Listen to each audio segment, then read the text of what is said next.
Thank you so much for doing this interview. And folks who are watching this probably don't realize that even though we're inside Buena Notte, 19 Mercer Street in Toronto, the home of Rudy Blair Entertainment Media, to do our interviews, it is snowing out there. What was it like for you traveling down here? Because I know it's wet and wild out there. Oh yeah, it's pretty wet. I drove and it was fun. My main thing was just taking my time, and I gave myself an hour, so I sat at Starbucks for a bit too. So, and finding parking is always super hard down here. So it is, but I'm so glad you're here. And more importantly, congratulations on the self-titled album. How's it feel getting new music out there in a new year of 2018? it feels really good. It's been about 5 years now since my last album, so it's super nice to get it out and just have people hear it. Okay, you know what? I'm going to ask you right off the top. 5 years is a long time.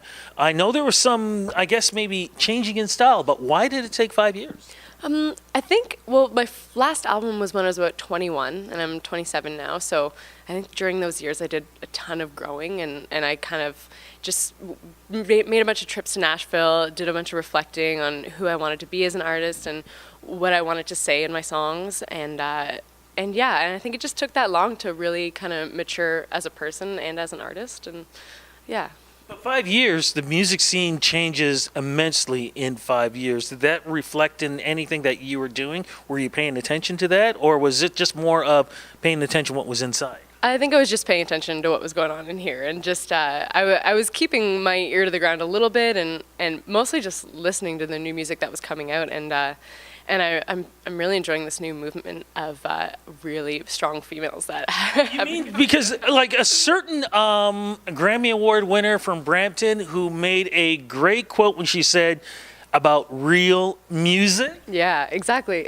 And I think that's what I wanted to accomplish as well, and I think there's been real music the whole time, but it's really making a huge comeback right now, and it's great. I'm loving that too, but let's talk about when, before the real music, before anything else, the thought, the birth of music inside of you, when did that all begin for you?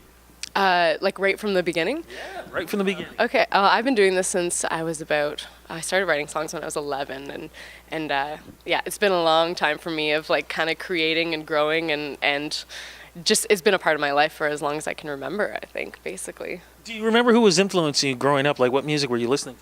Oh, growing up, a bit of everything. A bit like, Shania Twain, like everything from rock to country to new country. There's a whole wide range of musicians. Like Sheryl Crow was a huge influence growing up when I was a teenager, and yeah. Now, was that the road that you were going in the beginning? Was it country music?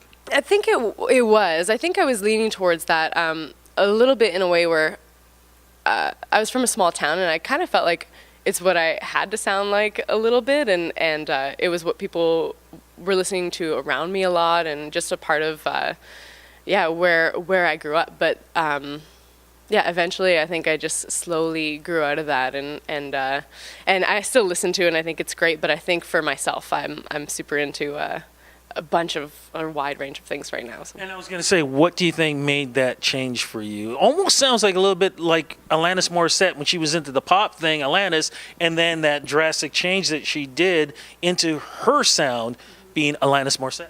Yeah, I don't know if I could pinpoint a moment other than I just spent a bunch of time co-writing and working with people, and eventually the sound just grew into something that I didn't expect or didn't really try too hard to make, but it just came into its own. And I think, the songs and the lyrics and everything in the mood just reflects where I'm at right now and where I was at over the past 5 years, whether I knew that's where I was or not, or that's what I was feeling. I was reading a critic talking about, because we're going to now jump into your self-titled album, he compared it to the sound of Fleetwood Mac. Do you agree with that? And what do you call it? Because I've heard different things. The Fleetwood Mac, I've heard it sounds a little bit moody. What do you call it? I'd say moody is a good word. Dark, vibey. I guess Fleetwood Mac does have a lot of that on their albums as well. And I am also super into Fleetwood Mac as well. So I do like that comparison. I don't know if it's what I would call it, but yeah. So let's talk about the headspace for you for writing this album. I mean, what were you thinking? What kind of stories did you want to tell? I think I just wanted to tell a story of how it's important to realize who you are and be true to yourself and be honest with yourself. And it's okay to say what you want. It's okay to feel powerful, and it's okay to not know what you want and feel really dark sometimes and weird. And I just wanted to kind of embrace that, the range of feeling vulnerable to feeling super powerful and strong and witty, and I feel like the album kind of takes you on that journey a bit. And I hope I got that message across. Do you think it's harder for people to be that now, because with Facebook and social media, you can be whoever you want to be, but not being yourself? Yeah, exactly. You can put out whatever image you want to put out, and I think that is really hard, and I think a lot of people do struggle with that, and I struggled with that for a little bit, and especially with music in particular. But I really just tried to put myself out there a little more and embrace that weirdness and that vulnerability on this album. What's the lead single? It was Leave Behind, which is it came out with a video that a director, Michael Tobin, did, and it's kind of like a dark, horror-inspired music video, which is really fun for me because I'm super into horror. Yeah. Well, describe the video a little bit. I mean, folks are going to have a chance to see that as they watch this interview, but describe a little bit of it, please. So there are 3 women in the video, and one including me. And 2 of them are kind of in a relationship, and there's a bit of a kind of revenge plot going on. I think that's all I'll say for now. Okay. We'll leave it to that, but if folks want to hear the music, you got a show that's coming up. Yeah, for sure. February 21st at the Dakota. It's my album release party. This band called the Surfer Jets are opening. I know them. Fantastic. They're awesome. Yeah, they're so cool. I'm super excited. It's going to be great. And any chance that you're going to be doing other shows in Toronto, Ontario? Any traveling? Yeah, I do have another show after that shortly at the Piston with 2 artists, Danny Nash and Zoe Sky Jordan. Oh my God, Jordan.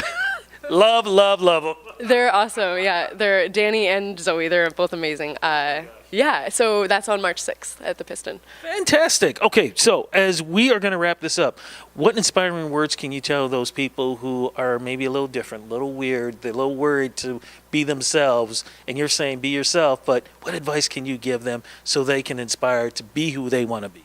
I would just say be kind to yourself and take some time to listen to yourself, and don't be afraid to just take that time and then show it to the world. Website, Twitter, social media, where do we go to follow you? Oh yeah, I have a website. It's sarahcripps.com.